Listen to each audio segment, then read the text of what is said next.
शिवाय नमः शिवाय।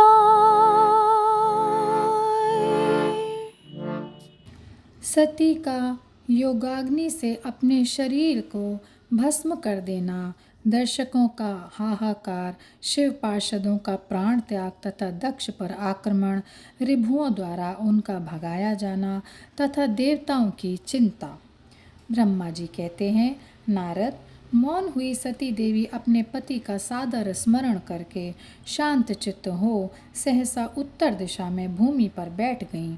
उन्होंने विधि पूर्वक जल का आचमन करके वस्त्र ओढ़ लिया और पवित्र भाव से आंखें मूंद कर पति का चिंतन करती हुई वे योग मार्ग में स्थित हो गईं। उन्होंने आसन को स्थिर कर प्राणायाम द्वारा प्राण और अपान को एक रूप करके नाभि चक्र में स्थित किया।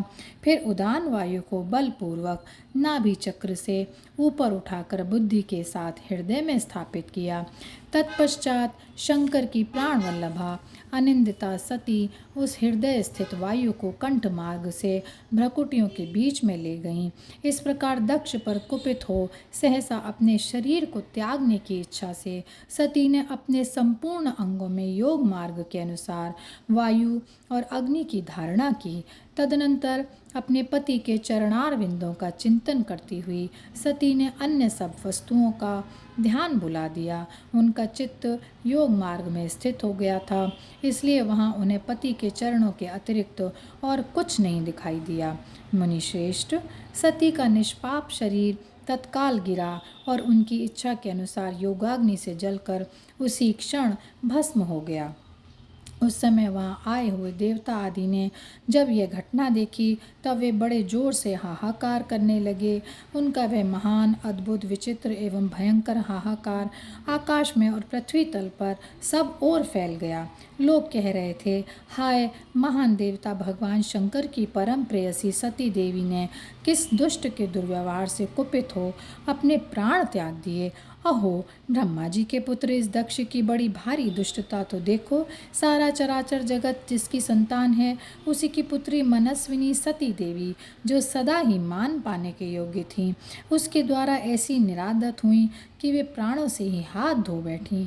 भगवान वृषभध्वज की प्रिया सती सदा सभी सत्पुरुषों के द्वारा निरंतर सम्मान पाने की अधिकारिणी थी।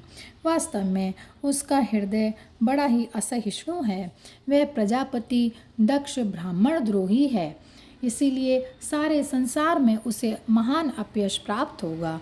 उसकी अपनी ही पुत्री उसी के अपराध से जब प्राण त्याग करने को उद्यत हो गई, तब भी उस महानरक भोगी शंकर द्रोही ने उसे रोका तक नहीं।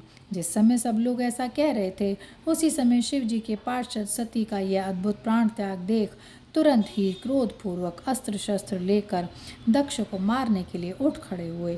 यज्ञ मंडप के द्वार पर खड़े हुए वे भगवान शंकर के समस्त 60,000 पार्षद, जो बड़े भारी बलवान थे, अत्यंत रोष से भर गए और हमें धिक्कार है ऐसा कहते हुए भगवान शंकर के गणों के वे सभी वीर यूथपति बारंबार उच्च स्वर से हाहाकार करने लगे।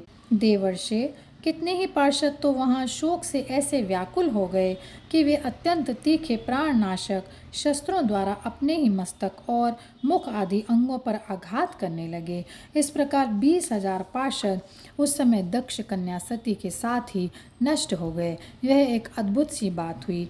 नष्ट होने से बचे हुए महात्मा शंकर के वे प्रथम गण क्रोधयुक्त दक्ष को मारने के लिए हथियार लिए उठ खड़े हुए। मुनि, उन आक्रमणकारी पार्षदों का वेग देखकर भगवान भृगु ने यज्ञ में विघ्न डालने वालों का नाश करने के लिए नियत अपहंता असुराः रक्षासी वेदिशदः इस यजुर्मंत्र से दक्षिणाग्नि में आहुति दी। भृगु के आहुति देते ही यज्ञ कुंड से ऋभु नामक सहस्त्रों महान देवता, जो बड़े प्रबल वीर थे, वहाँ प्रकट हो गए।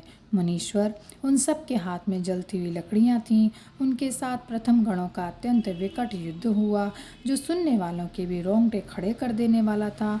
उन ब्रह्म तेज से संपन्न महावीर ऋभुओं की सब ओर से ऐसी मार पड़ी जिससे प्रथम गण बिना अधिक प्रयास के ही भाग खड़े हुए।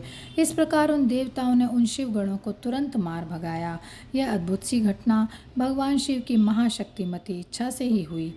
वह सब देखकर ऋषि, इंद्रादि देवता, मरुदगण, विश्वदेव, अश्विनी कुमार और लोकपाल चुप ही रहे।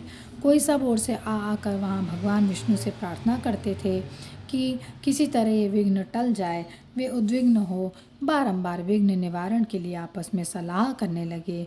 प्रथम गणों के नाश होने और भगाए जाने से जो भावी परिणाम होने वाला था, उसका भली भांति विचार करके उत्तम बुद्धि वाले श्री विष्णु आदि देवता अत्यंत उद्विग्न हो उठे थे। मुने, इस प्रकार दुरात्मा शंकर द्रोही ब्रह्मबंधु दक्ष के यज्ञ में उस समय बड़ा भारी विघ्न उपस्थित हुआ। और यहीं पर यह अध्याय समाप्त होता है। ओम नमः शिवाय, ओम नमः शिवाय, ओम नमः शिवाय। ओम नमः शिवाय, ओम नमः शिवाय।